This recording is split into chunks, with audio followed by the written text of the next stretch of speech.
Welcome back to the Autism Little Learners Podcast. I'm Tara, and I'm so glad you're here today. If you've been following along, this is part 2 of our series on potty training autistic children with compassion.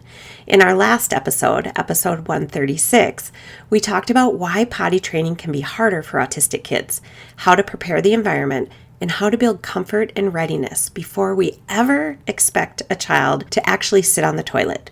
We also talked about some common pitfalls to avoid, like forcing kids to sit on the toilet every 10 minutes or relying on outdated 3-day potty training advice that just doesn't work for a lot of our students. If you missed that episode, I highly recommend going back and listening to that first because it really sets the foundation for everything we'll talk about today. In this episode, we're moving to the how. We'll go over practical strategies for implementation, how to track progress and make adjustments, and we'll spend time troubleshooting common challenges. Things like the fear of flushing, withholding, resistance, and nighttime dryness. This episode is going to be full of tips that you can use right away, so let's dive in.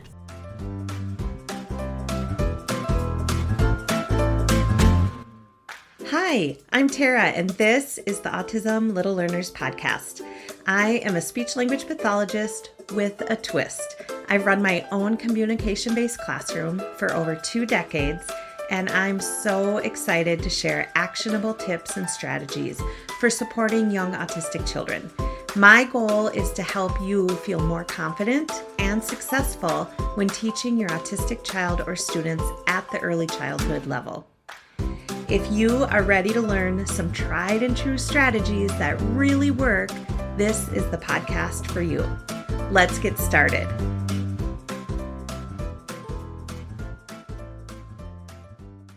Last week in episode 136, we talked about step 1, which was preparing, right? We're preparing the room. We're taking our data. Now we're moving to step 2 with potty training, and that is implementation. Once the child is comfortable in the bathroom and you've created that inviting environment that we talked about in part 1, it's time to start gently implementing strategies. The key word here is gently. Potty training is not about force or pressure. It's about support, encouragement, and building independence over time. One of the most powerful tools you can use is visual supports. Many autistic children are strong visual learners. A simple visual sequence posted near the toilet that shows the steps can make all the difference. Even if the child doesn't follow every step right away, just having that sequence helps build that predictability. You can also use a visual schedule and start with just one picture. For example, when it's time to go to the bathroom, you would hand your student a picture of the toilet and say, "It's time to go to the bathroom," or it might be on their visual schedule. Then walk to the bathroom together and have them match this picture to a larger picture in the bathroom and put it on the Velcro. Or you could have a cup and they put it in the cup, and that becomes a predictable routine. And it also gives them something concrete to hold on to, and that helps with transitions. Another important part of implementation is building routine. Autistic children thrive on predictability. Try pairing bathroom visits with natural transitions like after meals or before leaving the house or right before bath time. This makes the process part of the day instead of random interruptions.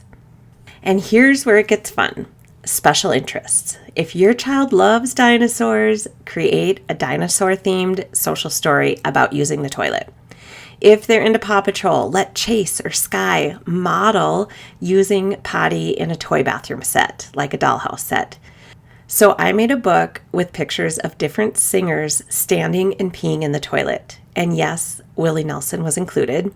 And that's what finally got him engaged. It sounds so silly, but it worked. So never underestimate the power of deep interests and visuals and social stories. The 3 of those things together can really work like magic. And then step 3, adjusting and tracking progress. The 3rd step is adjustment. Potty training is not linear. We know this. It's full of starts, stops, and detours. And that's why tracking data is so helpful. Remember the baseline data that you took in the preparation stage. Well, now we're going to compare that to your new data.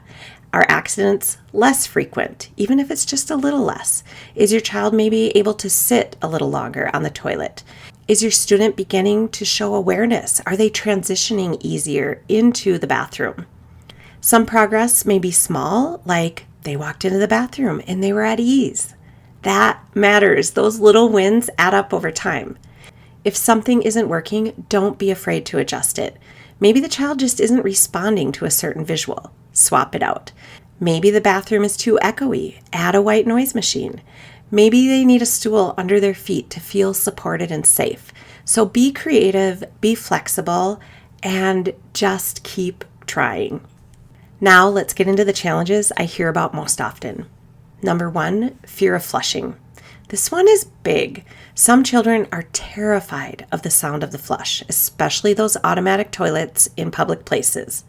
Why do they always go off, like right when you walk into the stall? It is terrible.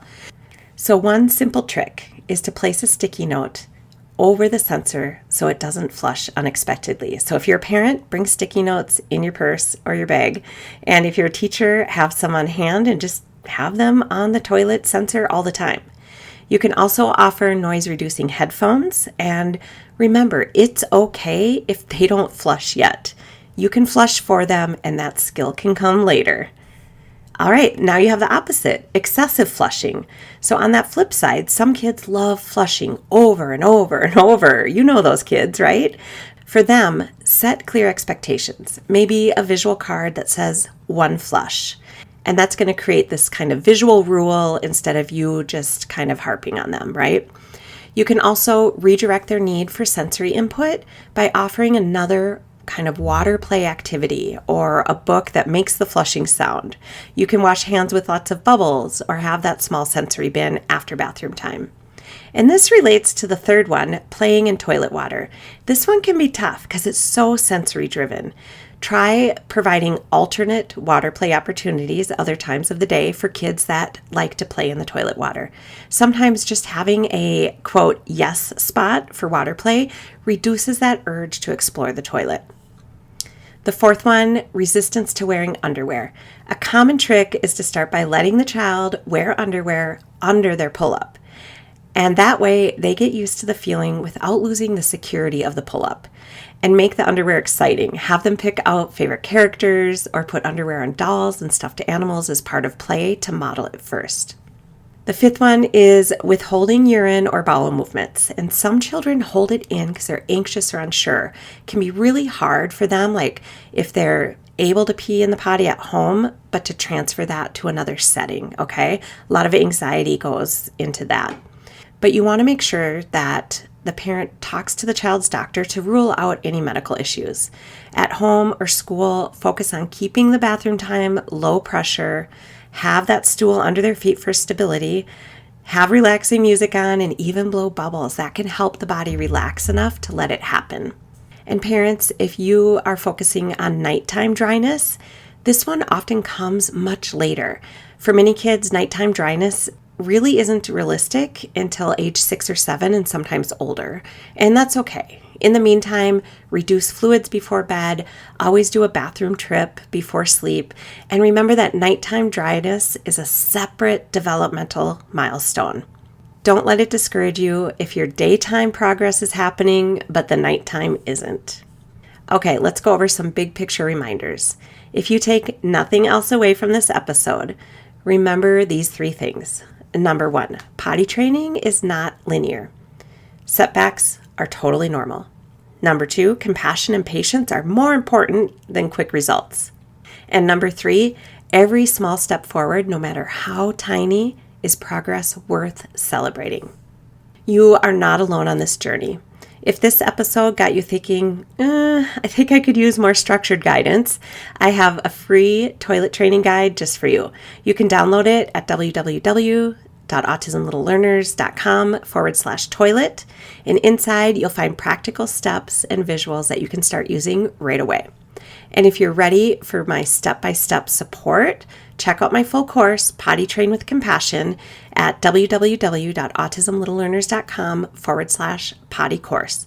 And this course is designed for both parents and educators, and it's packed with video trainings, printable visuals, social story templates, and ready-made social stories, along with troubleshooting guides. Best of all, you have lifetime access so you can move at your own pace without pressure. I created this course because I know how overwhelming potty training can feel. I worked on potty training with my students for 25 years, and I want you to feel supported, confident, and equipped with strategies that actually work for autistic children. Thank you so much for joining me for this 2-part series on potty training with compassion. I'm hoping you're walking away feeling a little lighter and a lot more hopeful. Remember, the child doesn't need to follow anyone else's timeline. Celebrate their wins, no matter how small, and remind yourself daily, you are doing a great job. If you found this series helpful, please share it with a friend, post about it on social media, or leave a rating and review. This helps more parents and educators find the resources. Until next time, remember, compassion over compliance, patience over pressure, and small steps that lead to big progress. See you next week. I'm sending a big virtual hug your way because you just finished another episode of the Autism Little Learners Podcast. Thank you so much for listening. If you enjoyed this episode and you'd like to help support the podcast, please share it with others, post about it on social media, or leave a rating and review. If you have had success with any of the strategies that you learned about in this podcast, I would love to hear from you. Send me a DM on Instagram or Facebook at Autism Little Learners. Don't forget to grab your free visual support starter set by going to autismlittlelearners.com/visuals.